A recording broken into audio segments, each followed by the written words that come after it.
오늘 민수기서 6장 24절 26절 말씀을 가지고 세 가지 복이라는 제목으로 하나님 말씀 증거하겠습니다. 우리 민족처럼 복을 사망하는 민족은 없을 것 같아요. 그래서 숟가락에도 복이 새겨 있고, 또 조리도 복조리 사고, 또 결혼할 때 보니까 베개 옆에다가 복자 이렇게 새겨가지고 베개를 만들고, 여기서는 그런 베개 안 빕니다만 동그랗게 해갖고 양쪽에 복을 새겨놓고 그런 게 많습니다. 또 우리가 여기 살다 보면은 우리가 2023년 1월 1일이 되면 또 새해 복 많이 받으세요 하고, 또 이제 한국의 설날이 되면은 또 새해 복 많이 받으세요 하고 이중으로 복을 받는 그런 민족이 우리 민족입니다. 오늘 이 말씀은 제사장의 축복인데요. 아론을 통해 가지고 하나님이 너희들이 이스라엘 백성을 축복해라 하면서 우리에게 주신 말씀입니다. 그래서 이스라엘 백성들이 지금 하나님의 약속의 백성으로 족과 꿀이 흐르는 땅을 향해서 나아가는 그러한 현장 속에서 하나님이 이 제사장들을 통해서 축복하시는 그러한 약속입니다. 22절부터 보면은 여호와께서 모세에게 말씀하여 이르시되 아론과 그의 아들들에게 말하여 이르기를 너희는 이스라엘 자손을 위하여 이렇게 축복하여라 그랬습니다. 제사장. 제사장은 오늘날 목사님들이 다 이렇게 말할 수 있지만, 너희는 모든 사람들이 하나님 앞에 부름받은 제사장이라고 한다면 우리 모두가 사람들에게 축복하고 또 우리 자신들이 이러한 복을 받고 하나님 앞에 살아가야 할 것을 말씀해 주십니다. 이 복이라는 것을 우리가 생각하면 쉽게 머릿속에 첫 번째로 와닿는 게 물질적으로 부유해지고 건강하고 애들이 잘 되고 이런 것도 복이다라고 할 수 있지만은, 성경에서 말하는 복이라는 것은 그러한 것들은 one of them이고요. 실제로 하나님을 복의 근원이다. 우리가 찬송가 1장에도 보면은 복의 근원 강림하사 찬송하게 합소서 그랬죠. 그리고 시편 1편에도 보면은 복 있는 사람은 하면서 하나님을 가까이 하는 사람들, 하나님을 내 삶의 주인으로 삼는 사람들이 복이 있다. 그렇게 말씀하고 있습니다. 시편 73편에도 보면은 28절에 하나님을 가까이 함이 내게 복이라. 내가 주 여호와를 나의 피난처로 삼아 주의 모든 행적을 전파하리이다. 그랬습니다. 여러분들에게도 아마 이런 고백이 있을 겁니다. 내가 일생일대에 제일 큰 복을 받은 것은 무엇인가? 어머니 주일이니까 내 아내를 만난 것이 최고의 복이다. 이렇게 말할 수 있지만, 오늘은 익셉션이지만 가장 중요한 복은 뭐니 해도 돈이 많은 게 아니고 머니가 아니라 하나님을 믿은 게 복이다. 할렐루야. 저와 여러분들은 이거는 변할 수 없는 복입니다. 그래서 하나님을 가까이 하고 하나님을 아는 게 너무 큰 복입니다. 저희 아버님 목사님인데만 목사님의 아들로 태어났으니까 예수 믿기 쉬웠겠지라고 생각한다면 큰 오산입니다. 하나님의 은혜가 아니고서는 하나님께 나올 수 없고 하나님을 믿을 수가 없는데, 믿어주지 않는데 어떡할 거예요. 그런데 내가 어떻게 하나님의 귀한 복음을 받아들였을까, 예수님을 알게 되었을까 생각하면 세상에 복받은 사람 중에 최고의 복을 받았다, 이렇게 우리가 고백할 수 있습니다. 지금도 살아계셔서 우주 만물을 통제하시고 인생 만사와 행복을 주관하시는, 섭리하시는 그 복의 근원 되시는 하나님, 이것을 우리가 알고 나서 왜 범사에 감사할 수 있게 되죠. 오늘 본문 말씀은 아론의 축복이라는 이제 축도의 내용입니다. 이스라엘 백성들을 축도해라. 여러분들 제가 예배 마치고 나서 축도하는 건 신약의 축복입니다만은, 구약의 축복을 가지고 실제로 축복 기도하는 그런 목사님들도 많이 계십니다. 마르틴 루터는, 종교개혁을 한 마르틴 루터는 이 구절을 보면서, 이 세 가지 구절을 보면서 여호와는 내게 복을 주시고 여호와는 그 얼굴을 비치시게 하셔서 또 여호와는 평강 주시기를 원하신다. 세 가지에 대해서 이야기하면서 본문을 가리켜서 성부, 성자, 성령 삼위일체 하나님이 주시는 복이다, 그렇게 해석하기도 했습니다. 시편 16편 2절에 보면 다윗이 고백하기를 내가 여호와께 아뢰되 주는 나의 주님이시오니 주밖에는 나의 복이 없습니다, 이렇게 고백하고 있습니다. 하늘 아래 주님밖에 내게 복이 없습니다 라고 다윗이 고백했습니다. 야고보서 1장 17절에도 온갖 좋은 은사와 온전한 선물이 다 위로부터 빛들의 아버지께로부터 내려오나니 그랬습니다. 모든 복이, 모든 빛이, 모든 회복이 하나님으로부터 온다. 이렇게 고백하고 있고요. 히브리서에도 히브리서 6장 14절에도 내가 반드시 너에게 복주고 복주며 너를 번성하게 하리라. 그리고 번성하게 하리라. 두 번이나 반복해서 복주고 복주고 번성하고 번성하게 하리라. 그렇게 말하고 있습니다. 하나님은 범죄한 인간에게 예수 그리스도를 보내주셨습니다. 그래서 저와 여러분들이 하나님을 알게 되고 예수 그리스도 보혈의 공로로 구원받아 하나님의 자녀가 되는 이 놀라운 영생을 경험했습니다. 지금 죽어도 천국 갈 수 있는 귀한 은혜와 축복을 받았고 또 그 성령님이 내 안에 살고 계심으로 인하여 성령님의 말할 수 없는 탄식과 중보기도를 통해서 우리가 살아가는 힘과 능력을 얻고 날마다 은혜를 입고 살아가는 이러한 축복을 가지고 살아가게 됐어요. 그래서 우리가 이러한 예수 그리스도가 나의 구세주가 되셨다는 사실이 우리에게 있어서 얼마나 큰 복인지 모릅니다. 그러므로 오늘 이 세 가지 복을 살펴봄으로 인해서 저와 여러분들이 하나님 안에서 이러한 복의 수혜자가 될 뿐만 아니라 이 복이 통과될 수 있는 통로로서의 삶도 살아야 된다. 왜? 제사장들은 축복해라 그랬으니까 여러분들이 만나는 자녀, 여러분들이 만나는 부모, 여러분이 만나는 친구, 여러분이 만나는 모든 비즈니스 오는 손님들을 축복하는 통로로 하나님이 나를 사용하시고 계신다는 사실을 알게 되면 우리가 축복을 선포해야 됩니다. 그래서 하나님의 축복이 함께 하길 바랍니다. 그러면서 오늘 이 세 가지 복을 사람들에게 선포하고 하나님의 귀한 축복을 빌어주는 그러한 복의 통로가 되는 것이 우리가 이 복 받은 사람의 첫 번째 사명이다라는 것을 우리가 알게 됩니다. 첫 번째로 오늘 말씀해 보니까 요한은 내게 복을 주시고 너를 지키시기를 원한다 그랬습니다. 첫 번째 복이 있는데 그것은 지켜주시는 복이다 그렇게 말했습니다. 여기 히브리어 지킨다는 동사는 쏴마르라고 쓰여 있습니다. 쏴마르 한번 해봐요. 시작. 쏴마르. 네, 입을 좀 돌리면서 쏴마르. 시작. 쏴마르. 이 둘레에 가시로 울타리를 친다. 그런 의미가 담겨 있습니다. 그러니까 세심하게 우리를 지켜주시고 일거수일투족에 관심을 가지고 보호하신다. 악한 세력으로부터 가난으로부터 재앙으로부터 질병으로부터 전쟁으로부터 우리를 보호해 주시는 귀한 보호하심의 은혜 이러한 것들을 우리가 경험합니다. 이제 가나안 땅에 들어가려면 광야에는 뜨거운 햇빛이 있습니다. 밤에는 영하로 곤두박질 치고 물이 없고요. 전갈의 위험이 있고요. 또 잘못하면 디하이드레이트해서 죽습니다. 이런 굉장한 위험에 노출되어 있습니다. 뿐만 아니라 잘 씻지 못하니까 어떻게 되겠어요? 질병들이, 전염병들이 돌 수가 있겠죠. 또 외부의 산적들이, 이런 적들이 우리를 가로막고 죽이려고 합니다. 이런 참으로 온갖 위험에 노출되어 있는 이러한 광야 같은 세상에서 하나님이 보호해 주시고 축복해 주시고 지켜주시겠다. 이런 첫 번째 복을 우리에게 말씀해 주십니다. 우리 또한 이 세상을 살다 보면 광야와 같습니다. 우리가 생활하는 우리의 삶을 광야 시대다 그렇게 말합니다. 그래서 광야에서라는 노래도 있고 광야의 그 귀한 우리의 삶을 교회 시대다 이렇게도 말할 수 있고요 한데 이런 광야에서의 삶을 살아가면은 하나님의 보호가 절대적으로 필요합니다. 우리 스스로 모든 일을 잘하고 또 내가 조심도 해야 되지만 그런 하나님의 절대적인 지켜주심이 없이는 우리가 이 땅을 한순간도 살 수 없는 어린아이와 같은 사람이다. 그런 생각이 들어요. 어제 아이들하고 같이 이제 어머니 날이다 해가지고 좋은 시간을 가졌는데 이제 나는 거기에 꼽살에 끼어갖고 아빠는 뭐 어디 가고 없더라고. 그러니까 엄마의 날이니까 모든 포커스가 엄마에게 돼 있어요. 엄마는 정말 위대하다.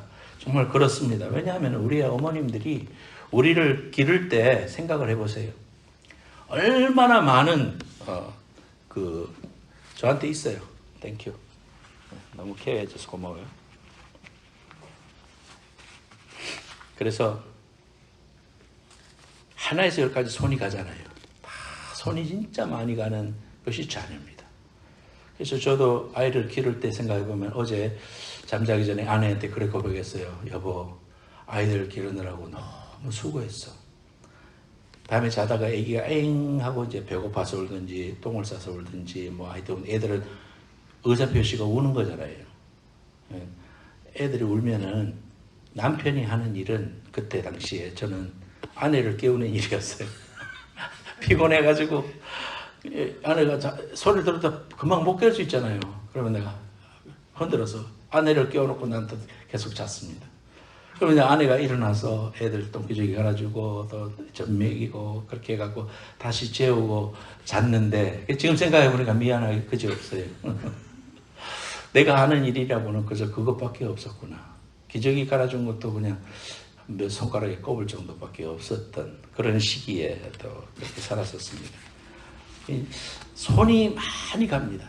일어서서 걸을 때까지도 또 손이 가고 그 이후에도 뭐 결혼해서까지 뭐 지금도 뭐 기도해 줘야 되고 그런 보호와 또 돌보심의 은혜가 하나님의 은혜가 우리에게 너무 크니까 지구가 너무 크니까 우리가 이렇게 지구에 이렇게 돼 있으면은 여러분 우리가 만약에 미국 여기에 있으면은 이렇게 서 있어야 됐을 거 아니야 이렇게. 근데 우리 그렇게 안 느껴지잖아요.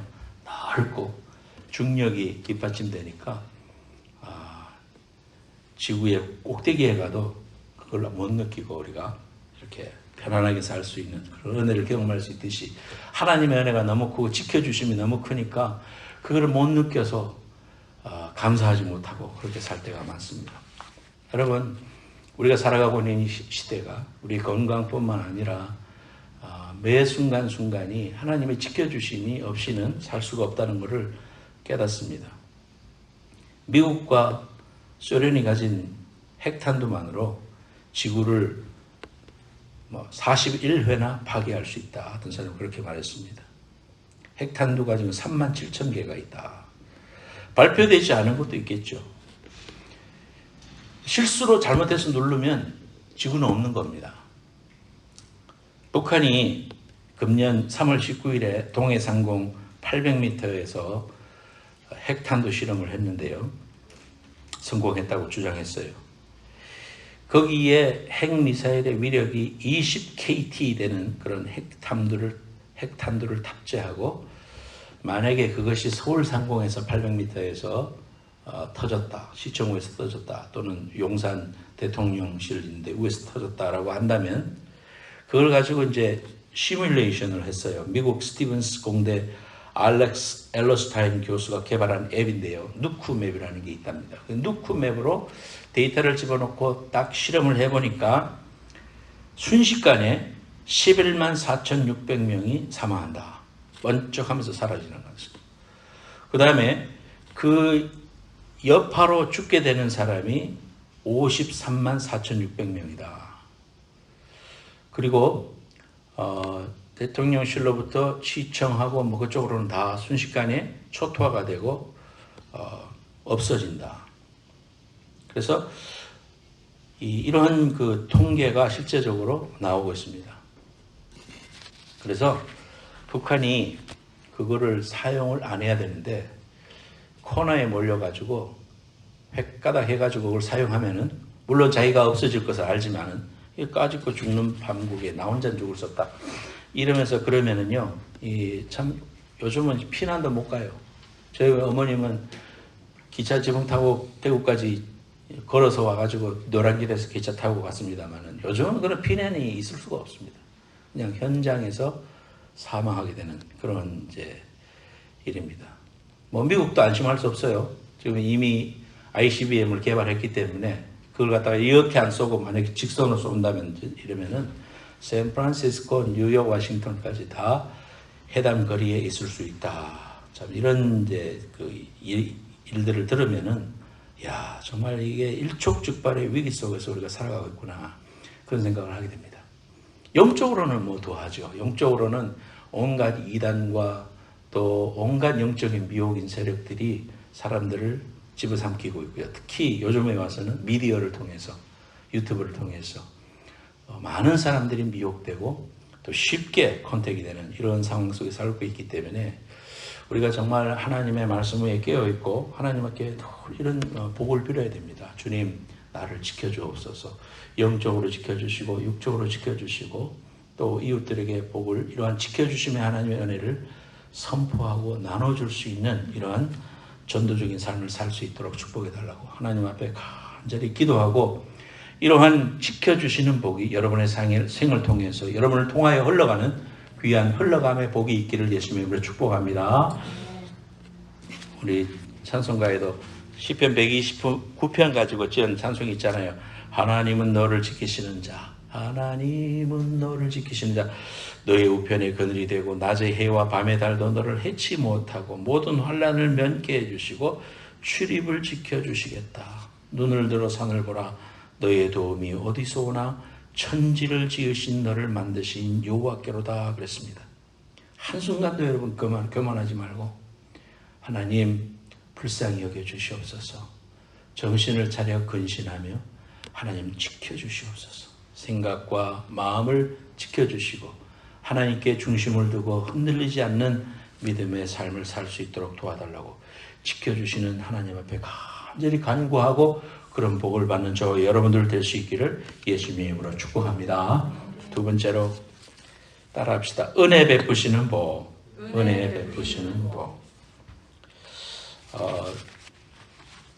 몇 주 전에 씨를 뿌렸습니다. 2주 전에 뿌렸네. 2주 전에 뿌렸습니다. 안 올라와. 근데 어제 무척 더웠잖아요. 어제 무척 더우니까 고온이 되니까 오늘 아침에 보니까 그 내가 뿌렸는 라인으로 올라왔어요. 그래서 뭐라 그러지? 그런 거 하여튼 무청 같은 거 이렇게 이제 올라왔어. 근데 너무 반가워서 바라보니까요. 그것이 올라오면서요. 위에 딱딱해진 흙 덩이를 확 밀어내고 이렇게 보게면서 올라와서 이야 대단하다. 새싹의 힘이 새싹 그건 무슨 힘이 있어? 그냥 가나다란 그런 새순 무슨 힘이 있어요. 근데 그게 위에 있는 딱딱한 딱딱해진 물을 줘가지고 딱딱해진 벽돌처럼 돼 있는 흙을 밀어 올리면서 옆으로 이렇게 풀어헤치면서 올라오는 걸 보면서 내가 감탄을 했습니다. 이야 정말 대단하다. 이 힘이 도대체 어디서 나오나? 하나님이 신비한 창조의 질서와 법칙, 돌도 밀어 올리고 그러면서 올라오는 새싹들의 그 놀라운 힘을 하나님이 주셨구나. 뜨거운 햇볕을 주신 하나님께 감사하라. 정말 하나님께 감사하고 그랬습니다. 숨쉬는 것, 인식하는 것, 기억하는 것, 찬송하는 것, 걸어다니는 것, 바라볼 수 있는 것 다 하나님의 은혜입니다. 제가 이제 어른들도 보고 아버님도 생각하고 나도 생각하면서 기도가 그런 기도도 돼요. 하나님, 내가 주님 나라 갈 때까지 사랑하는 사람을 알아볼 수 있는 그런 은혜를 허락해 주옵소서. 그리고 병상에 누워서 고통당하고 사람들에게 피해를 끼치고 그렇게 살지 않도록 하나님 떠남의 은총도 허락해 주시옵소서. 이제 그런 기도가 됩니다. 그런 기도가 지금부터라도 이제 그런 기도를 하게 되는데 그렇잖아요. 우리의 마지막이 정말 어떤 사람에게 짐이 되거나 또는 어떤 사람에게 고통이 되는 것보다도 정말 마지막 날까지 내 두 다리로 움직이고 또 찬송할 수 있고 내가 사랑하는 사람을 알아볼 수 있고 축복해 줄 수 있고 만져줄 수 있고 눈으로 아이 컨택할 수 있는 이런 복이 우리에게 얼마나 큰 복인가 그런 생각을 하면서 이걸 위해서 기도해야 되겠다. 이제 그런 생각이 들어요. 사랑하는 여러분, 다 하나님의 은혜지요. 하나님의 은혜가 없이는 안 됩니다. 오늘 하나님의 약속이라는 찬송을 불렀습니다만 그의 얼굴을 우리에게 향하여 드사 평강 베푸시기를 원하노라 하면서 우리가 찬송을 했는데요. 은혜 베푸시는 복은 어떻게 표현했느냐 하면은 여호와는 그의 얼굴을 네게 비추사 은혜 베푸시기를 원한다. 영어 성경에 보면은 NIV 같은 데서는 shine on you. 그래서 여호와께서 우리에게 이렇게 환한 빛을 비춰주신다. 빛을 비춰주신다. 엄지와 같고 깜깜하고 소망이 없던 우리에게 빛을 비춰주시는 그러한 shine on you, 우리에게 그런 걸 갖다가 은혜라고 합니다. 또 다른 그 영어 성경에 보니까 smile at you라고 했습니다. 우리를 보시고 기뻐하시고 웃어주신다 그랬습니다. 그러니까 우리를 바라보시고 우리의 현재 모습을 바라보면서 웃어주시고 기뻐해 주시는 것이 은혜다. 하나님께서 나를 향하여 그런 은혜가 있다는 거예요. 여러분, 어떨 때는 우리의 모습이 하나님 앞에 부끄러울 때가 많잖아요. 그리고 참 꼬라지가 너무 우습다라고 생각할 때도 우리 스스로에게 그렇게 느낄 때도 있는데, 하나님은 그럴 때도 우리를 향하여 웃어주시고 귀엽게 봐주시고 우리를 향하여 좋게 생각해 주시고 사랑해 주신다는 사실을 은혜라고 하는구나 하는 사실을 우리가 이 번역본을 통해서 이해할 수 있어요. 사랑하는 여러분, 우리가 정말 이런 하나님의 놀라운 축복 중에서도 특별히 이런 은혜 베풀어 주시는 하나님의 사랑, 하나님의 은혜가 있어야 우리가 죽은 영혼이 살아날 수 있고요, 하나님의 은혜를 베풀어 주셔야 광야에서 우리가 만나와 메추라기를 먹을 수 있어요. 하나님의 은혜를 베풀어 주셔야 물도 마실 수 있어요. 정말 이 사실을 바라보면서 하나님께 감사해야 됩니다. 은혜를 베풀어 주셔야 쓴물이 단물로 변할 수 있어요. 또 하나님의 은혜를 베풀어 주시면 요단강도 건널 수 있고요, 하나님의 은혜를 베풀어 주시면 여리고를 무너뜨릴 수 있습니다. 최근 우리에게 큰 은혜가 되었던 송경민 목사님의 은혜라는 노래가 왜 사람들에게 히트가 되었느냐, 많이, 정말 히트라고 말하면 안 되겠고 많이 불려지게 되었느냐, 이게 모든 것이 은혜다. 생각해보면 진짜 그렇거든. 저 여러분들이 살아가고 있는 모든 순간이 하나님의 은혜가 없이는 설명할 수가 없거든. 정말로 은혜거든. 그래서 우리가 그 찬송을 부를 때 큰 은혜에 빠집니다.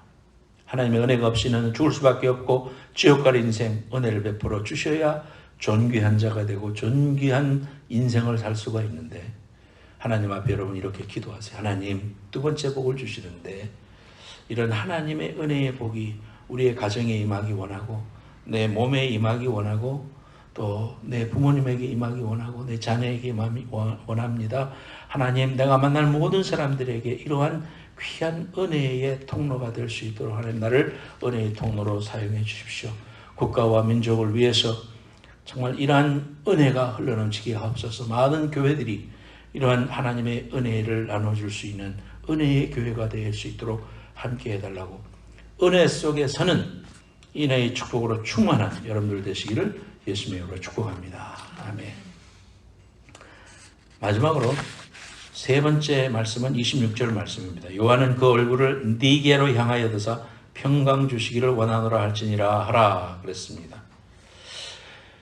하나님이 우리에게 이렇게 우리의 lift up his face, 하나님의 얼굴을 주목하여 이렇게 바라보신다는 겁니다. 그때 우리에게 평강이 온다는 겁니다.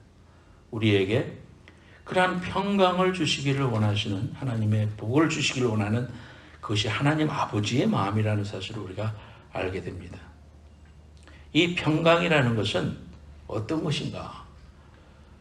요한복음 14장 27절 말씀, 평안을 너희에게 끼치노니 곧 나의 평안을 너희에게 주노라.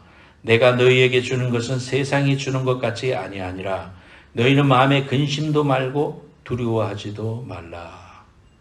하나님이 주시는 평안은 세상의 것과 다르다, 그렇게 말하고 있습니다. 하나님이 여기서 말하는 샬롬이라는 것은 세상이 말하는 평강이 아니구나. 무슨 조건이 있고 없음에 따라서 울고 웃는 그런 평안이 아니구나. 하나님이 우리에게 주시는 평안이라는 것은 하나님이 내려주시는 것이구나. 우리가 이 사실을 보면서 알 수 있습니다. 그래서 우리가 찬송에도 평화 평화 하늘 위에서 내려오네, 우리가 그렇게 찬송하지 않습니까? 또 내 맘속에 있는 참된 이 평화는 누구도 앗아갈 수 없네. 사람들이 죽이려고 하고 또 핍박을 하고 고난을 가해도 하나님의 평강이 있는 그 평강을 네가 뺏어갈 수 없다. 비록 내가 순교를 당할지언정 이 순교의 귀한 영광 속에 내가 들어가는 이 기쁨과 축복을 너는 알지 못하고 너는 이 축복을 빼앗을 수가 없다. 이렇게 고백하는 것이 바로 그것입니다. 한국의 CCC를 만든 김중건 목사님이 6.25 때 여러 번 죽을 뻔을 했습니다. 이민군이 와가지고 섬마을에 살았는데요. 이웃 섬마을에서 와가지고 예수 믿는 사람들 다 가둬가지고 죽였습니다. 아버지도 눈앞에서 보는 데서 죽이고 자기 부인도 죽이고 형제들도 죽이고 자기도 죽이려고 그러는데 하나님의 특별한 간섭으로 순간순간마다 살아났습니다. 목을 치려고 이제 이놈 죽이자 하면서 이렇게 내리치려고 그러는데 술 마시던 공산당원이 아이 술맛 떨어지게 왜 좀 이따가 죽여. 그래서 아니 못 죽였어요. 뭐 그런 식으로. 또 절벽으로 끌고 가가지고 이제 가만히 있대기에다가 돌을 넣고는 거기에다가 집어넣어서 이제 저 밑에 절벽으로 던지려고 이 가만히에다 집어넣었어요. 그런데 사람들이 이렇게 그때는 전화가 없으니까 이렇게 사람이 중간중간 한 100m 하면 서가지고 이렇게 과음질러서 소개하는 그런 장면들이 있는데 야 지금 우리 마을에 국군이 상륙한대 빨리 모이래 해가지고 뭐 알았어 하고는 가면서 거기 있는 다른 당원들한테 이거 죽이고 와 내가 너한테 맡기고 와 이러면서 갔는데 거기서 살아나고 김대중 대통령도 그랬다고 그러죠. 배에서 그렇게 돌에 빠져 죽이려고 하는데 갑자기 위에 CIA에서 보낸 비행기가 나타남으로 말미암아서 죽지 않게 되는 그런 순간들이 우리에게 얼마나 많습니까? 하나님의 평강이 우리에게 있습니다. 이러한 평강은 하나님이 주시는 그런 평강입니다. 마인드 컨트롤이나 명상이나 적극적인 사고방식으로 되는 게 아닙니다. 그것은 뭡니까? 우리의 마음과 생각을 지켜주시는 예수님으로 나의 빈 구석을 채울 때 하나님이 주시는 선물이 평안이다. 그렇게 말했습니다. 우리 예수님이 태어나셨을 때에 많은 천군 천사들이 뭐라고 했습니까? 지극히 높은 곳에서는 하나님께 영광이요 땅에서는 하나님이 기뻐하시는 사람들 중에 평강이로다. 평화로다. 그렇게 말했잖아요. 예수님 자신이 우리에게 평화입니다. 그러므로 예수님으로 내 삶에 내 가슴을 채울 때 하나님의 그 평강이 옵니다. 아까 말씀드렸던 누가복음 14장은 언제 하신 말씀이냐 하면 예수님이 십자가에 달리기 직전에 몇 시간 전에 하신 말씀이에요. 평안을 너에게 끼치노니 너는 너에게 평안을 주노라. 이 말씀을 할 때 자신이 십자가에 달릴 걸 모르셨을 리 없죠. 그런데도 불구하고 그분이 평안이라고 말했다면 예수님이 가지신 평안이라는 것은 그런가 관계없는 평안이구나. 십자가 처형 몇 시간 전까지도 예수님은 그런 평안을 누리셨구나. 빌립보서 4장 6절에서 9절 말씀에 보면 아무것도 염려하지 말고 오직 모든 일에 기도와 간구로 너희 구할 것을 감사함으로 하나님께 아뢰라. 그리하면 모든 지각에 뛰어난 하나님의 평강이 그리스도 예수 안에서 너희 마음과 생각을 지키시리라. 예수님이 내 마음에서 주인이 되어주시고 그때 평강이 옵니다. 그래서 하나님을 떠나서는 평안이 없습니다. 프랑스의 수학자였던 그리고 철학자였던 바스칼은 사람은 누구나 마음에 뻥 뚫린 공간이 있는데 이 공간은 너무 커서 이 세상 어느 곳으로도 채울 수가 없다. 오직 하나님만으로 채워질 수 있다. 그렇게 말했습니다. 이사야서 26장 3절에도 보면 주께서 심지가 견고한 자를 평강으로 지키시리니 이는 그가 주를 신뢰함이니이다. 심지, 마음에 심지가 있다면 여러분의 심지가 예수님께 박혀야 됩니다.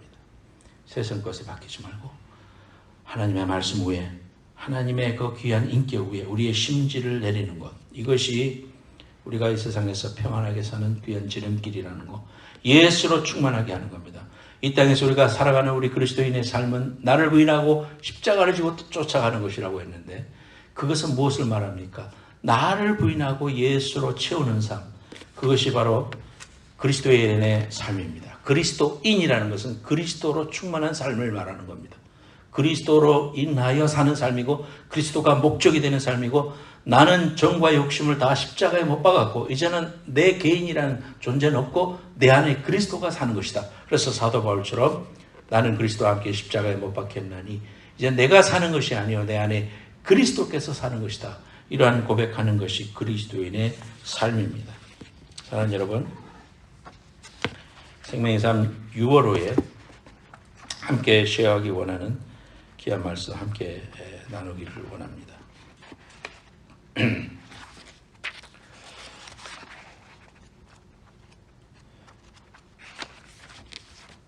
이규현 목사님이라고요. 수영로교회 목사님이신데요. 예수님을 믿는 사람들에게는 감각 기능이 하나 되어 있습니다. 믿음으로 보고 듣고 알게 되는 감각입니다. 세상 사람들이 전혀 보지 못하는 것을 우리는 보고 느낍니다. 이 감각이 살아나면 다른 차원의 인생이 열립니다. 보는 눈이 달라집니다. 믿음으로 보면 보입니다. 삶을 업그레이드 하려면 믿음을 업그레이드 해야 합니다. 믿음의 안테나를 올려야 합니다. 믿음의 고성능 수신기를 달면 모든 것이 막힌 것 같은 상황에서도 하나님을 기다리며 믿음의 기도를 드릴 수 있습니다. 하나님의 약속이 이루어질 것을 기도하는 가운데 보게 됩니다. 인생은 보는 것의 싸움입니다. 믿음의 사람은 사건과 현상 너머, 위기 상황 너머에 존재하는 어마어마한 성령의 비를 봅니다. 그런 사람에게는 하늘문이 열립니다. 학창시절 큰 어려움을 당했을 때 저희 집에서는 저만 유일하게 신앙을 가지고 있었습니다. 제가 기도하지 않으면 안 될 것 같아서 고등학생이었지만 기도원에 가서 금식하며 기도했습니다.